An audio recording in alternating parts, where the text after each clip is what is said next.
our contestants lined out. Joining us today is a member of the Salish Nation, Melanie Sandoval, and she's been kind enough to agree to share with us a little about some what they have going on in their teaching techniques and resources and all that good stuff up here in the Flathead Nation. So without much further ado, Melanie, if you want to take it away. Okay, Milani Louis Quest, Chins Komi Mayam, Quil, Kat Nua Western, Salish Kadlispa, Kek Chtakole, Unaklu, Kes Komi Mayam, as Mayat. Sorry.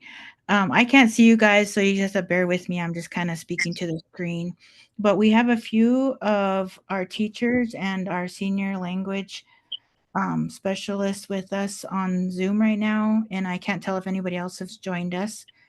But I prepared a PowerPoint for everybody, and so I don't know if you want to share at the end questions, but just let me know. You might have to shout it out because, like I said, I can't see you.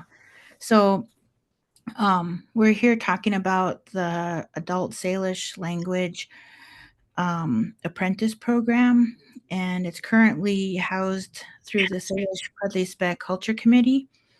And you can see some of us on this picture. There's a few of us teachers, our director, and some other apprentices there were there that day. And it's titled Ke That is like saying we're trying our hardest, our best for our language. And so I'm going to give you a little bit of background first and then talk about our program and then some of our partnerships. Okay, so here is our mission statement. Kest intel chwil kest kul, kesinte kekst stim, keks kwilk ne tax hoi tax os lu skyliuch and kulamis lu nuwawish dis lu kaya mushin. So that's the mission statement for the Culture Committee, which seeks to preserve, protect, and perpetuate the living culture and traditional way of life of our people. And so this is picture taken from the Bison Range, which is also on our reservation. And if you haven't been to our reservation, there is Mission Mountains. So I always like to start off, if you haven't ever been to Western Montana or to the what we call the Flathead Reservation, we have also been known as Salish, Bitterroot Salish, Flathead, which is a misnomer, and the Cuddly Speh, which is also known as the Kalispel, Upper Kalispel, or Pend d'Oreille. We're actually one of three or two of three languages spoken on our reservation. The other one is Kootenai language, and it's totally different languages. So we don't share a language family. This map is part of a place names project through the Culture Committee, and they started off interviewing elders and collecting names from historical documents and interviews that they had with them.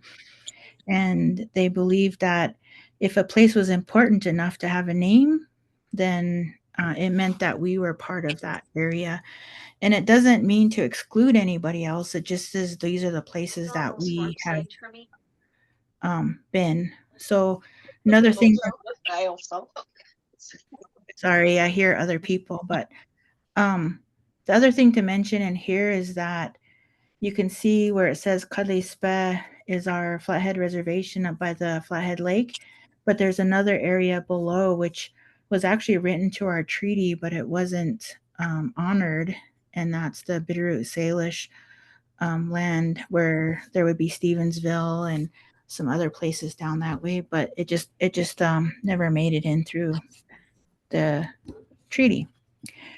Okay, so and I always like to mention as well the work of all of our elders, we wouldn't be here if it wasn't for all the work that they've done. And so um, many of them have helped us in our lessons, our languages, but has also have given us um, interviews, stories, just so much support. And so I always like to recognize not only the elders that we knew, but even time before we knew. So if you see on the right here is what we called the round, and this was our life. We like to base a lot of our curriculum, our lessons, a lot of our activities throughout our year is on this what we call the round, and it's seasonal. So um, we try to take part in as many things we can, but we also like to have the language and the teachings of that time throughout the year. And that picture right there is of Patalik or Pat Pierre, who was one of our elders that worked with us in Kusum. And so, specific to the Culture Committee, it was founded in 1975 through a grant that our tribal our tribal high school had acquired to perpetuate culture. And so they were trying to decide what they should do, and they would start meeting, and somebody, and I think goodness, somebody. Sorry, I'm hear somebody down there. But so what they did was they would meet and they would record our elders. And if you look at this picture, um, only two of these people in this picture are still alive, and they're the only ones with dark hair. But so well, no, I shouldn't say that. But uh we got recordings from a lot of these elders, and I just think that it was such an awesome thing to have their words from their heart and their history. And it sometimes is cultural based, sometimes it's stories of their youth, and I like to look at it too as examples of how language was spoken. And so and we want to try to perpetuate that and use that as examples to carry on what they had told us. So that is our culture committee. Not everybody is fortunate, I know, to have a culture committee, but I just think it was a great thing for us to have had that for our people.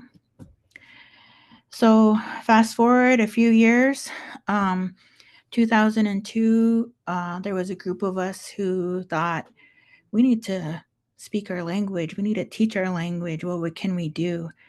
And so there had been other efforts in the past of teaching language in schools. Um, and so we're not the first people to have done this, but we did secure some funding, find a place, and started the Usum Salish Language School.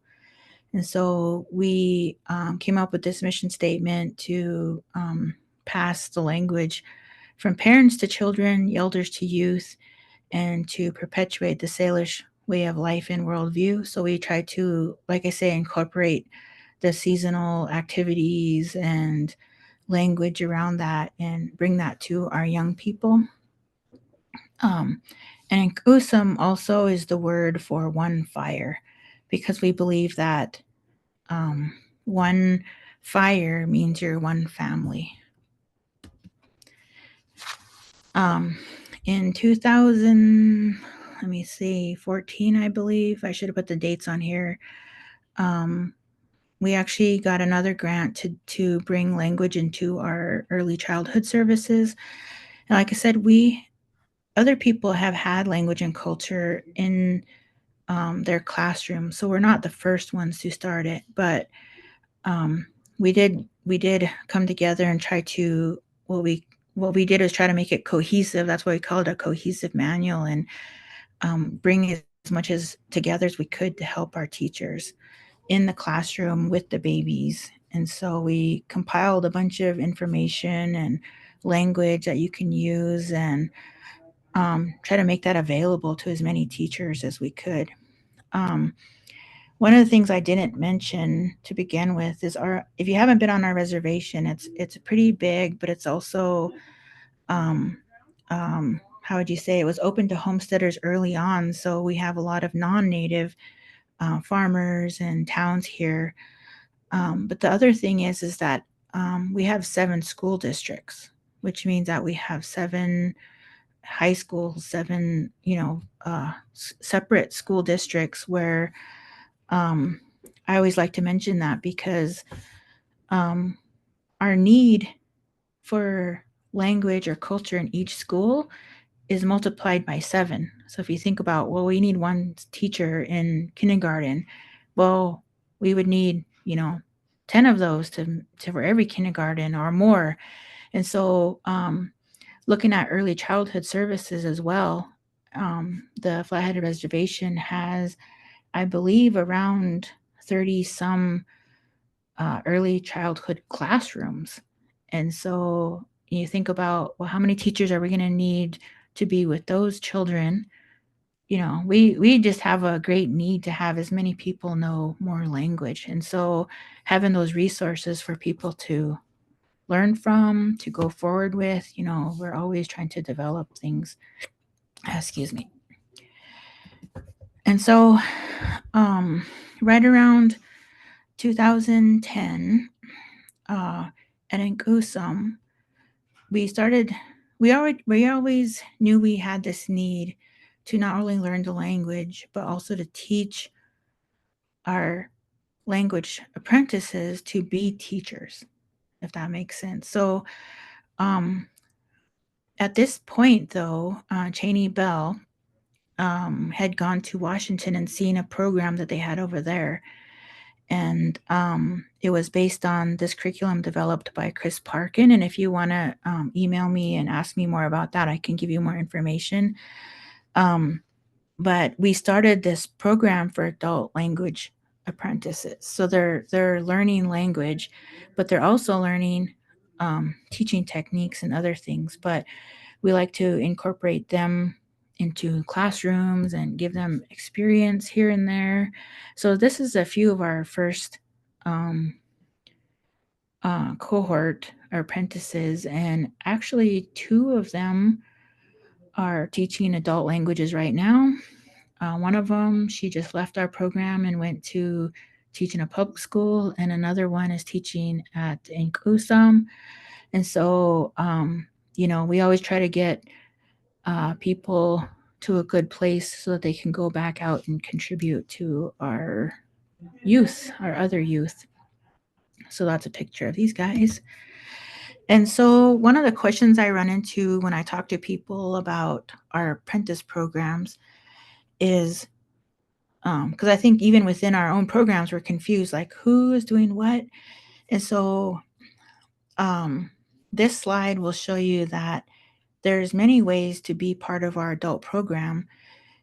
And so you see the SQCC Language Apprentice. So that's where we secured funding through the tribe to have a contract for a certain number of apprentices who this is their job. They come to the longhouse, they learn the curriculum, they learn the language, they're a part of this all the time. But we just happened to, at the time, get a grant through ANA to create an accredited teacher training program. So a lot of our apprentices enrolled at SKC and are simultaneously getting credit, and they can earn this credit, and you'll see in another slide, towards degrees. And so that's where that SKC SLED, it stands for Salish Language Education Development Program. And so they can work through the curriculum and get credit and get a certificate and or associate or bachelor's.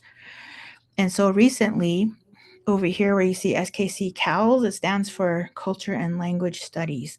And so that's a recent program that's still in its first cohort for the students or apprentices who are taking somebody could tell me, say this better, but more specifically cultural classes. And so they actually quite have quite a lot of fun, but they also utilize a lot of science in their curriculum. And if you wanted to kind of differentiate, the SLED has more education classes to be in the school system, and CALS has a lot of um, land-based cultural activities where they go out um, into the world and collect and are part of the cultural knowledge that they incorporate into everything that they're doing. So I know somebody could say that better than I did. So just to go back, this is our language curriculum basis. And if you go look back down at the bottom here where it says Chris Park in 2011, if you want more information, you can go to this interiorsalish.com and kind of see the overall template. This is free to any tribe to use. And I know that there's a few tribes who are using this method, but he differentiates a method to a fluency transfer system. So a lot of methods are incorporated into our daily activities and lessons, and everything we do is contributing towards one system. And as you can see, it's in many levels here. We're still working on that fourth level, and I'll give you examples of this. But it's a system where you're working through each book and it builds upon the next and it builds upon the next. And so you're getting a lot of language skills and a lot of language vocabulary and grammar, and there's just a lot of things involved. And so you could see that on this page on the right, where there's level 1, 2, and 3, and each level consists of a workbook, which is kind of like vocabulary and sentences. And then the second part is kind of what they call literature book, where it's a story. And that's where you kind of get the idea of the flow of the language and how stories are put together.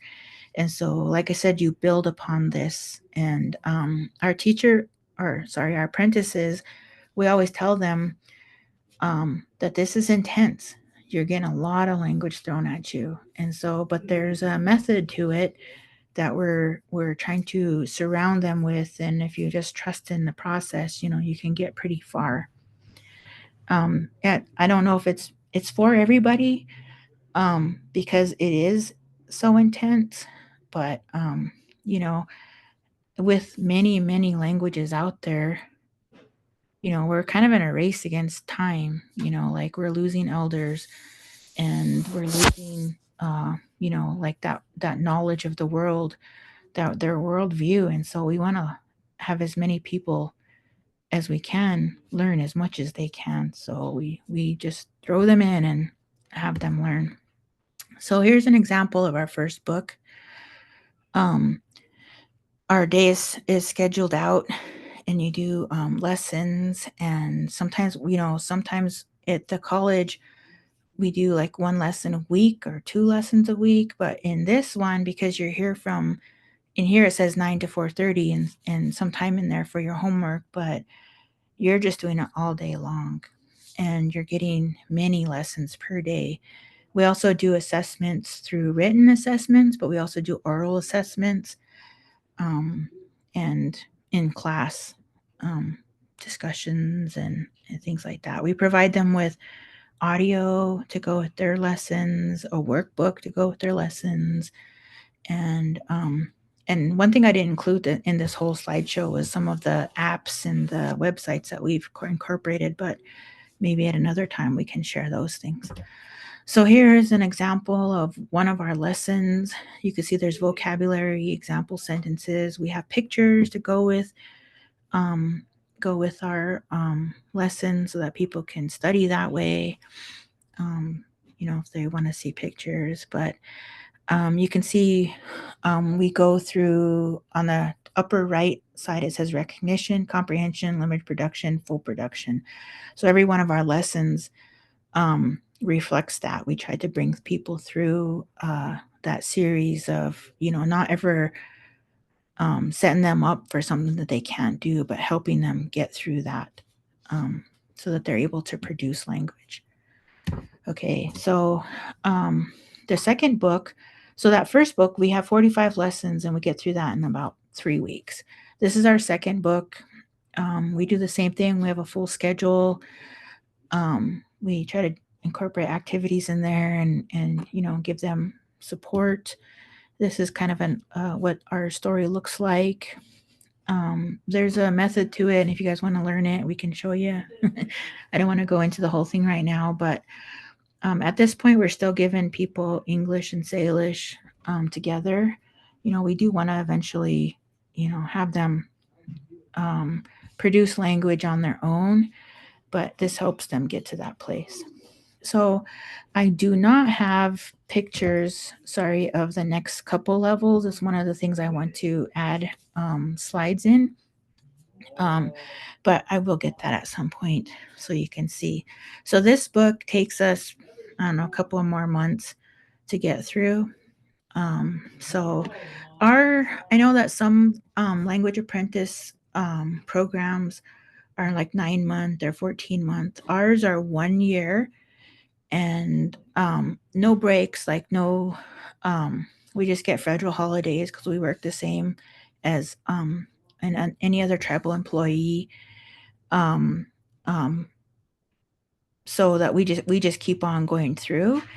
But at the end of the first year, you can go to the second year and then keep going. So, but you have to get 85% or more in all of your tests. So like I said, it's not meant for everybody. Some people, don't like the amount of vocabulary and words and things like that. So, like I said, at one point, we realized that with our language learning, that we also wanted to develop teachers. So, we got the grant to help create the SLED program. So, this included, and these are our partners. You can see in Kusum's down here by Arlie, the Salish Kalispec Culture Committee, and then the Salish Kootenai College. We work together to bring our apprentices through. Sometimes you can choose to just be an apprentice or just be a student, but we all work together because I honestly believe that we're trying to create a language community. We want people to be involved at whatever level, and not everybody wants to go into a school system, but you might have a bunch of kids you want to teach. So or not, I feel like we all contribute in some way to our community. Okay, so here's an example of the Bachelor of Science. So you can see that it's kind of broken up by years, starting on the left. They go through the first year and the second year. They're doing our curriculum. And then on the bottom, where you can see the bottom light pink, you do your general eds and your other coursework for the NLT E. And then on the third year, you get more into the like bilingual education, second language acquisition type of things, and other pedagogical class work. And then you eventually go into like a full-time practicum and like student teaching. And so we have a few places that they can go to do that. So if you're not wanting to be with the preschool, you could go into elementary ed, or everybody wants to do adults because we make it so fun. But this is a 4-year degree that you can get, and we graduated 3 last year and 3 the year before. So I think that's really exciting that we have graduates every year who've completed this program.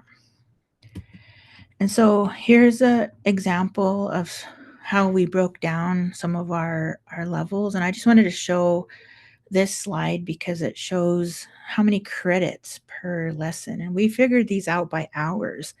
So how many hours, you can look down here, there's 116 language credits. That equals 1,160 hours of language learning. So 8 hours per day, how many credits that works out to during, every season. It's a lot. So when people want to know what they're getting into, we should show them this because it's a lot of work. It's a lot of brain work. I expect our students to go home mentally tired from all the hard work.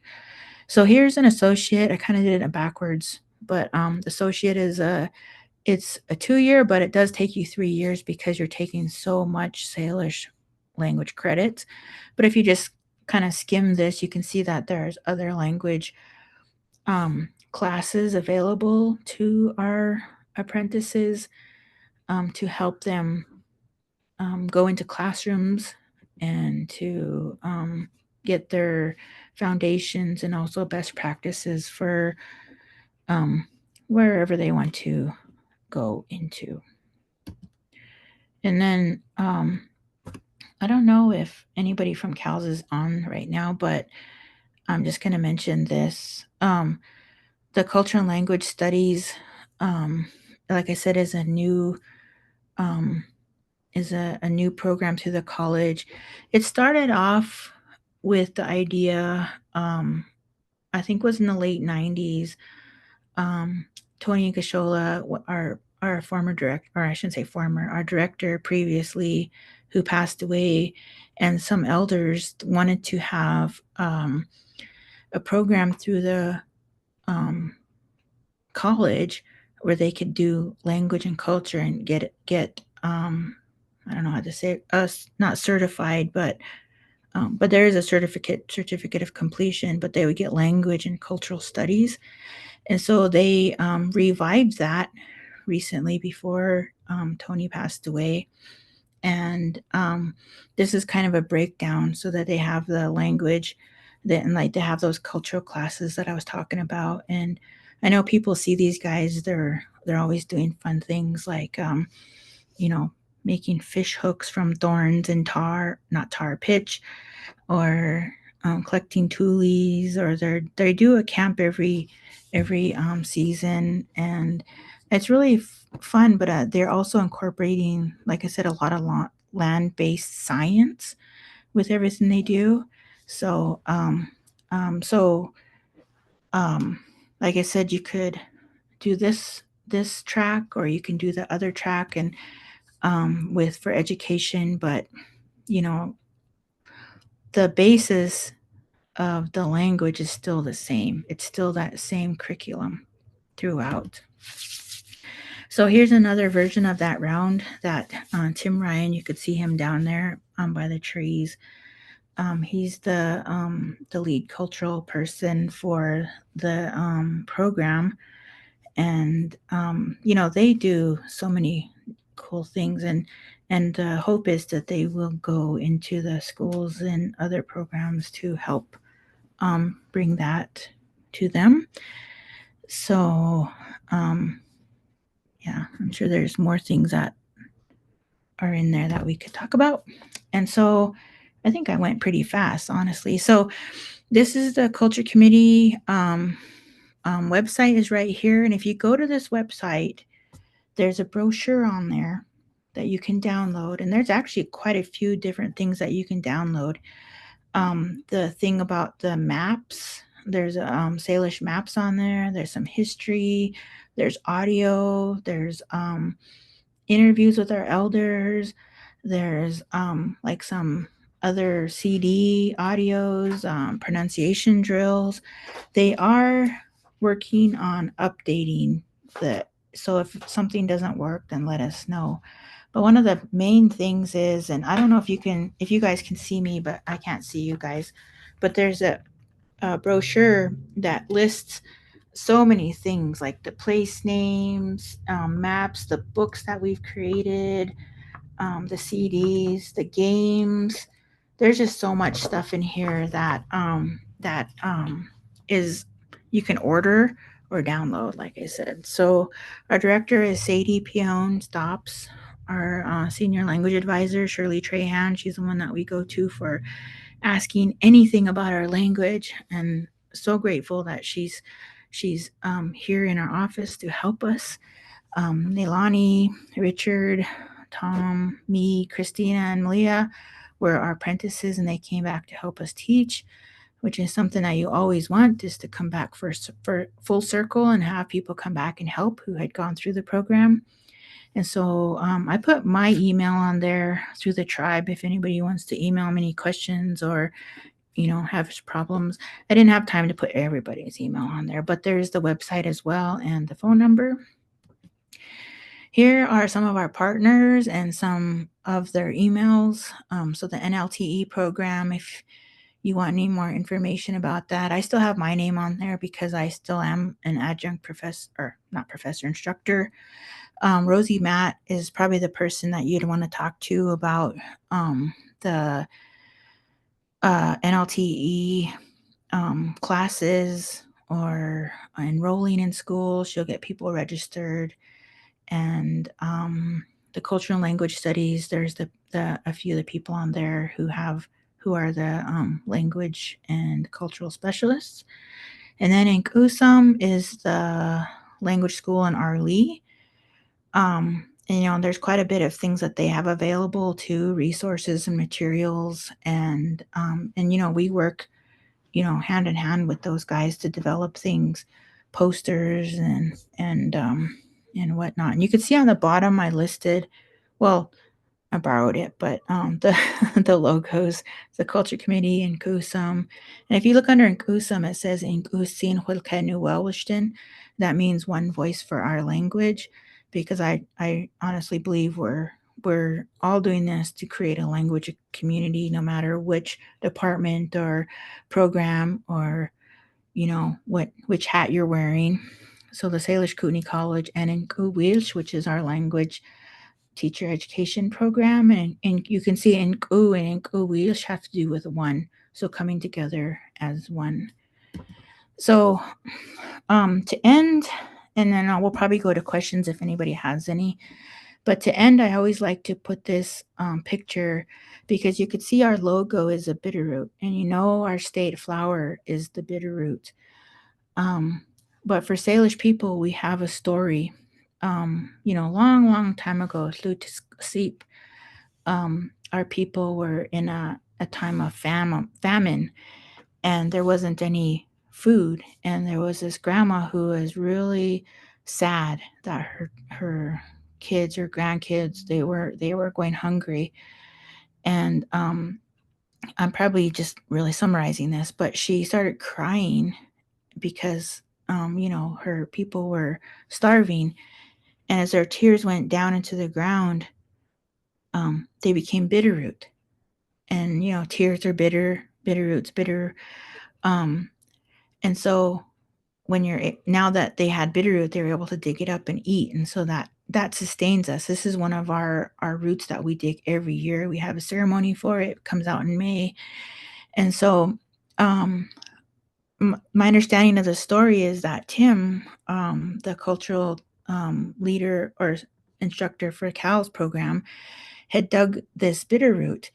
And what you're supposed to do when you dig a bitterroot is peel it and then leave the heart in the ground for the next year, but put it back into earth.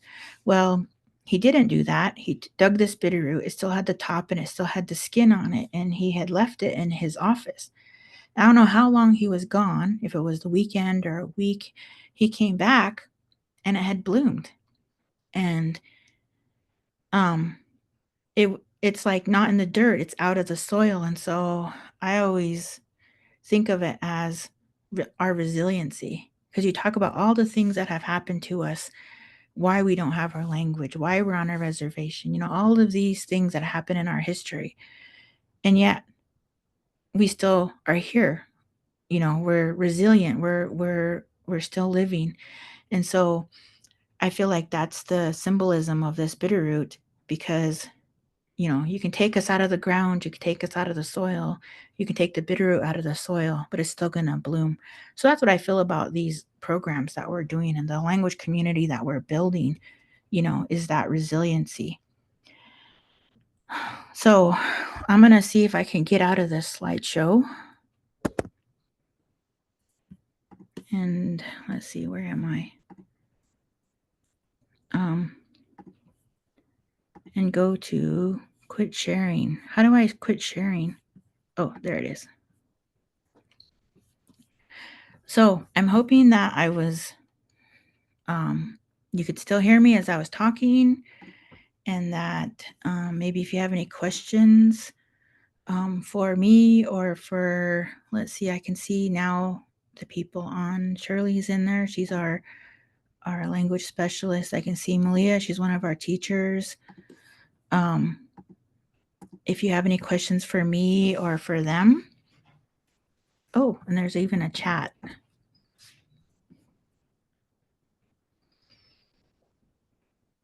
Oh, so any comments even or questions?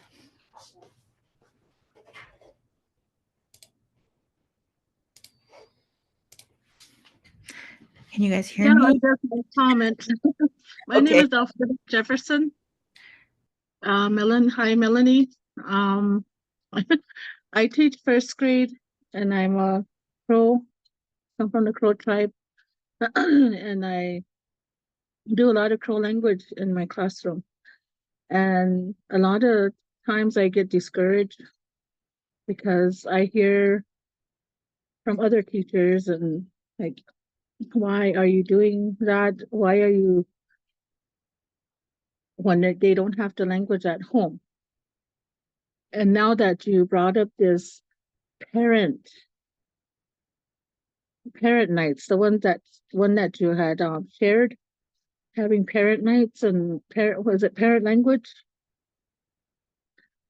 That would be really getting more resources like that for our parents to so they can learn the language too.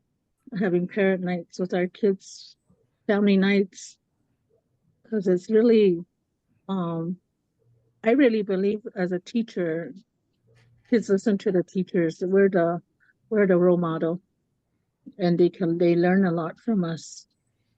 And from Red Cloud, we had visit Red Cloud School, and that was amazing. That was the first school I had ever visited, an immersion school. But with their, we kind of following their curriculum and trying to get it this immersion into a full-time immersion now. But we need more activities with the parents. Well, I know that when we were working at ECS, the early childhood services, one of the things that we brought up is the repetition, because one of the things we wrote into our manual is like, how many times do you change a baby's diaper in the course of their lives? Probably about 3,000 times. And so if you had uh some sentences or vocabulary that went with that, that's a chance to reinforce that lesson, that vocabulary, or whatever it is, 3,000 times with that child. So I think it's like identifying those areas that you can reinforce, but also build upon. I know somewhere I had heard the idea of a spiral curriculum where it's like you can do the same thing all the time, like go dig bitterroot or go, put teepees up or like whatever it is that you do in your culture, but you just build upon it and build upon it. Like every year do it and then just build upon it. So I like that because, and I think parents probably like that too. Like being able to have words. I always ask parents, like, what is it that you say to your kid all the time? I know when I don't have kids, but I have my nephew. And when he was younger, I'd always tell him, get down from there because he loved to climb things. And so I learned Tipum and Such, and so I said that all the time. And hopefully he learned that all the time because I always had to tell him, get down, get down. He was always climbing on things. So something like that where you're always Yeah. reinforcing So, things. yeah. The one I said was I always use put things away. Pick up and put things away. Wagutala, wagutizila. That was the one thing I'd always say when it's time to clean up, put stuff away. And here my kids, when they move on for the first time this year, they moved on to a classroom that has a crow teacher. and these kids are saying the stuff that I have taught them from last year, so they're able to continue on with the things that I've been working with them, and I share with the teacher the things that I've done with them too, so she's able to continue on. I guess I was really discouraged a lot because I wasn't continuing. But as educators, I mean, I feel that we're the one they look up to. We're with them more than their parents. And if the Red Cloud can do it, I mean, we can do it too. We should be able to have a school and have our kids, fifth graders, speaking their language by now. There's a lot of educated teachers, and I wanted to get on the master's program there at Salish, and I didn't meet the deadline. Oh, I was so upset. Yeah. Well, I think they're taking people still. I don't know about for this next one, but do they do it every other year? I had called them and they said they're filled up. They're not taking any more. So next year they'll take another group. They'll start the application Yeah. process next year, but they won't start till 2026. Oh my gosh. Well, we'll have to start a second one. Yeah, because I thought, oh, I'll get my master's, and I'm already like the stuff that I do in my classroom. I started the immersion in 2016, and I kind of building up my lessons, and I'm started curriculum mapping. So I'm kind of getting my foot in there of to try to do my own curriculum. So I was like, man, I should have got into that class. This would have been, but Yeah, I'm I know trying I right. know somebody who went through it, and it's a good program. So I hope you get into it next time. Yeah, but I enjoyed your. I'm sorry I missed the first part of it. I had to ride the bus, but this morning the roads are real bad here in Crow.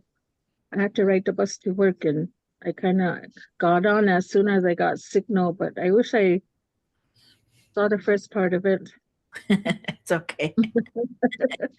But you did a good job. It was a lot of good information. All right. Thank you. Thank you. Lamb lunch. Okay, bye. Yeah. Is there any other questions or thoughts or comments? Or Shirley, you want to say anything?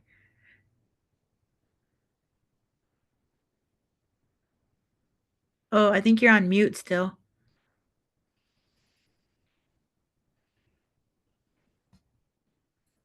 There. I would just like to say it's nice to see everybody today. I've been a teacher. I started a long time ago. They did have Salish language classes when the Ursulines building was still here, and they had history there also. But when the school closed, that ended, and I had a childcare program going on there also. But that also ended there. And so a little later, the people around here started talking about language classes for our kids. And specifically here in St. Ignatius, well, there was one in Arlie already, Dorothy Felsman was teaching that. But our director here then talked to some of us and asked if we would go with him to the school board, to the public school board, and tell them what we want to do, and kind of like really twist their arm to allow it. So we did go to the school board and talk to them, and there was some who were against it.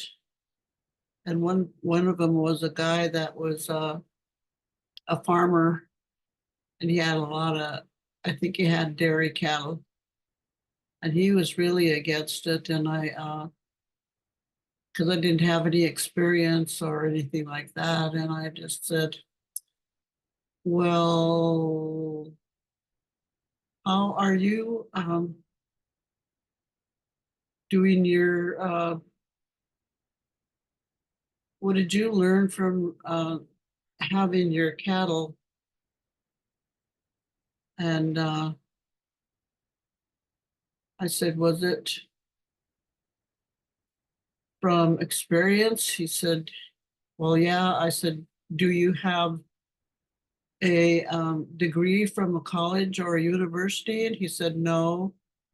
I said, well, at this point, I don't really need a degree or a diploma because I know the language. My family knows the language.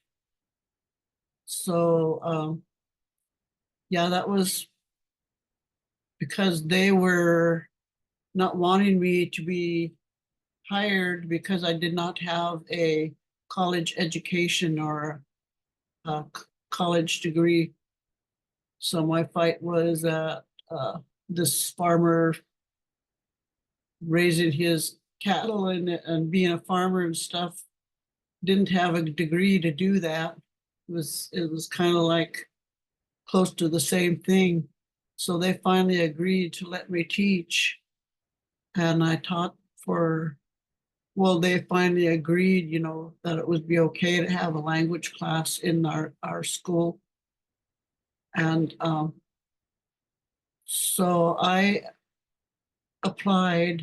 I think I was the only one that applied, and I got the job. I worked with kindergarten through high school, and that was a big task. And finally, I just kind of toned down a little bit and worked at the elementary. And so many of those little kids are so eager to learn something like that. And it was a great experience to be a teacher there. So I was there for 10 years, and I decided it was time to move on. And so we put out a ad for a Salish language teacher after I left. And Melanie was our choice. She worked there, I don't know, was it just a year or a couple of years, Melanie? Yeah, so we kept that going as long as we could. But it wasn't a real good experience because a lot of the people were, of course, not very, I don't know the word. They're kind of like more, I don't like to say this word, prejudiced against our people and all Native peoples wanting to have a place in the school.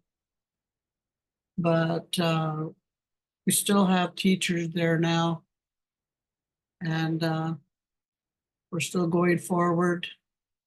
And there's been a lot of help with the elders, with their recordings, and working with the Inkusum staff there and the staff at the Salish Kootenai College. And we're still going strong and stronger. And it's very rewarding for all of us. Thank you.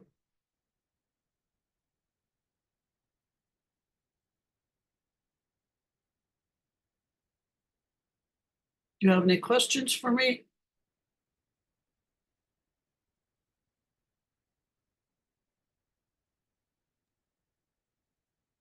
We have a couple more minutes in case anyone wants to sneak in with a question or comment or anything like that. But also, if you hadn't had a chance to check out the chat, there's a link to the things to do for the renewal credits and all that stuff, and a survey to take, if you wouldn't mind. But yeah, but thank you for presenting and sharing with us your resources, your ideas, your strategies, and yeah, some insights, and giving us some good motivation, good pep talk for getting out there and helping with this language work. You're welcome. Ooh, now. So the next one is in a couple of weeks. Yes, we have another one scheduled in a couple of weeks. Actually, when I Really- get on, What's when that? I get on, oh, I'm sorry. Oh no, go ahead. When I get on there, I can't get on the link. It's not letting me in on the link that you posted on the chat for the renewal credits. Oh, okay.